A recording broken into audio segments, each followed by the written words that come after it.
Welcome to Bong mathematics. Hello viewers, আজ একটা নতুন ভিডিও নিয়ে চলে এলাম। আজকের ভিডিওতে আমরা দেখব DSSB পিজিটি রিক্রুটমেন্ট 2025-এর কমপ্লিট নোটিফিকেশানে কি বলা আছে। প্রথমেই বলে রাখি, এই যে পরীক্ষাটা হবে এটা দিল্লিতেই হবে এবং জব দিল্লিতেই করতে হবে। সমস্ত ডিটেলস পাওয়ার জন্য তোমরা এই ওয়েবসাইটটা ফলো করতে পারো। এখানে পোস্ট গ্র্যাজুয়েট টিচার অর্থাৎ পিজিটির বিভিন্ন সাবজেক্টে যে ভ্যাকেন্সি বেরিয়েছে তার জন্য তোমরা অনলাইনে অ্যাপ্লিকেশন করতে পারবে 16ই জানুয়ারি 2025 থেকে 14ই ফেব্রুয়ারি 2025 অবধি, ঠিক আছে। এবং বিভিন্ন সাবজেক্টের ক্ষেত্রে ভ্যাকেন্সি এখানে রয়েছে। কোন সাবজেক্টে কত ভ্যাকেন্সি আছে তোমরা এই টেবিল থেকে চেক করে নিতে পারবে। এখানে হিন্দি আছে, ম্যাথামেটিক্স আছে, বায়োলজি আছে, ইকোনমিক্স আছে, আরও অন্যান্য সাবজেক্ট রয়েছে, ঠিক আছে। এবং এখানে টোটাল ভ্যাকেন্সি আছে 432টা, ঠিক আছে। এবং অনলাইনে অ্যাপ্লিকেশন করতে পারবে এই ওয়েবসাইটে গিয়ে। আচ্ছা, এখানে আর কি বলা আছে দেখো, বিভিন্ন সাবজেক্টের ক্ষেত্রে এলিজিবিলিটি ক্রাইটেরিয়া এবং এজ লিমিট বলা আছে।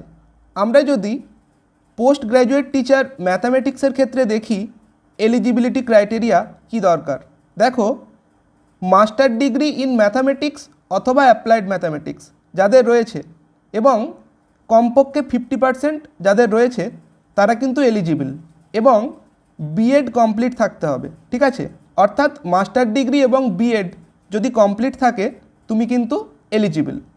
এখানে পে স্কেল দেখো বলা আছে এবং এজ লিমিট ম্যাক্সিমাম 30 ইয়ার অবধি অ্যাপ্লাই করা যাবে, এবং অন্যান্য ক্যাটাগরির ক্ষেত্রে এজের একটা রিল্যাক্সেশন থাকে, সেটা তোমরা পরে একটা টেবিল দেওয়া রয়েছে ওখান থেকে চেক করে নিতে পারবে, ঠিক আছে। আর এখানে অন্যান্য বিভিন্ন সাবজেক্টের ক্ষেত্রে ওই এলিজিবিলিটি ক্রাইটেরিয়া এবং এজ লিমিট বলা আছে। যার যেটা সাবজেক্ট তোমরা চেক করে নিতে পারবে এখান থেকে, ঠিক আছে। তো এই জায়গাটা এই মুহূর্তে আমি স্কিপ করছি এবং পরের অন্য কোনো ইম্পর্টেন্ট পয়েন্টে চলে যাচ্ছি। এখানে দেখো অ্যাপ্লাই করার জন্য তোমার কি দরকার, ভারতের নাগরিক হতে হবে এবং কিভাবে অ্যাপ্লাই করা যাবে প্রসেসটা এখানে বলা আছে, তোমরা চেক করে নেবে। এরপর যেটা দেখছি, পরীক্ষার জন্য তোমাদের কত পেমেন্ট করতে হবে, 100 টাকা, ঠিক আছে। এবং পরীক্ষাটা হবে 1 টিয়ারে, এখানে কোনো রকম ইন্টারভিউ কিন্তু নেই, ঠিক আছে। দেখো তোমার যে পরীক্ষাটা হবে ওখানে 300 নম্বরের পরীক্ষা, 300টা এমসিকিউ থাকছে এবং টাইম থাকছে 3 ঘন্টা। এই 300 নাম্বারটা দুটো সেকশানে ভাগ করা আছে। সেকশন 1-এ কী রয়েছে দেখো, এখানে রয়েছে মেন্টাল এবিলিটি অ্যান্ড রিজনিং, তারপর জিকে, ইংলিশ, হিন্দি এবং নিউমেরিক্যাল অ্যাপটিটিউড, ঠিক আছে। এখানে প্রত্যেকটা যে সেকশন দেখলে 5টা সেকশন, অর্থাৎ সেকশন 1-এ যেই 5টা জায়গা রয়েছে প্রত্যেকটা জায়গার থেকে 20 করে থাকছে, 20 নাম্বার করে, এবং 20 × 5 100, ঠিক আছে। 100 নাম্বার রয়েছে সেকশন 1-এ। এবং সেকশন 2-তে থাকছে তোমার নিজের সাবজেক্ট এবং টিচিং মেথোডোলজি বা টিচিং অ্যাপটিটিউড। এখানে 200টা কোশ্চেন, 200 নাম্বার। তাহলে সেকশন 1-এ 100 নাম্বার এবং সেকশন 2-তে 200 নাম্বার। পরীক্ষার কোশ্চেনটা বাইলিঙ্গুয়াল হবে, অর্থাৎ হিন্দি এবং ইংলিশ এই দুটো ল্যাঙ্গুয়েজে পরীক্ষার কোশ্চেনটা তোমরা দেখতে পাবে, ঠিক আছে। আর এখানে কি রয়েছে দেখো, তোমার এই পরীক্ষাটার জন্য একটা মিনিমাম কোয়ালিফাইং নাম্বার কিন্তু পেতে হবে, ঠিক আছে।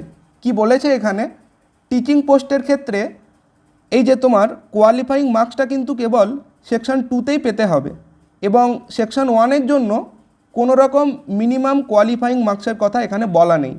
কিন্তু যখন মেরিট তৈরি করা হবে সেকশন 1 এবং সেকশন 2 এই দুটো মিলিয়েই কিন্তু মেরিটটা তৈরি হবে, কিন্তু মিনিমাম কোয়ালিফাইং মার্কস রয়েছে সেকশন 2-তে, ঠিক আছে।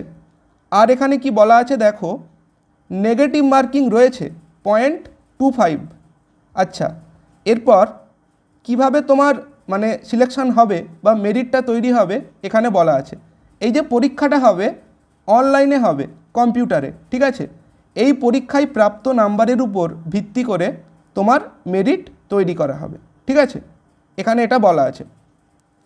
এবং এই যে বলছিলাম মিনিমাম কোয়ালিফাইং কত দরকার সেকশন 2 এর ক্ষেত্রে, যারা জেনারেল ক্যাটাগরি তাদের মিনিমাম 40% পেতেই হবে, না হলে কিন্তু তোমার খাতাটা চেক করা হবে না, ঠিক আছে।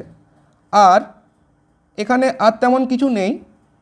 এরপর আমরা যদি দেখি অন্য কোনো জায়গা, এখানে কিভাবে রিজার্ভেশন হবে বলা আছে, তোমরা এগুলো চেক করে নেবে। হ্যাঁ, এখানে দেখো এজ রিল্যাক্সেশন বিভিন্ন ক্যাটাগরির ক্ষেত্রে কত রয়েছে তোমরা চেক করে নেবে এই টেবিল থেকে, ঠিক আছে। আর কি রয়েছে দেখে নিচ্ছি, এখানে আর তেমন কিছু নেই। এরপর হ্যাঁ, এই যে দেখো পরীক্ষার সেন্টার কিন্তু দিল্লিতেই হবে, এখানে বলে দিয়েছে, ঠিক আছে।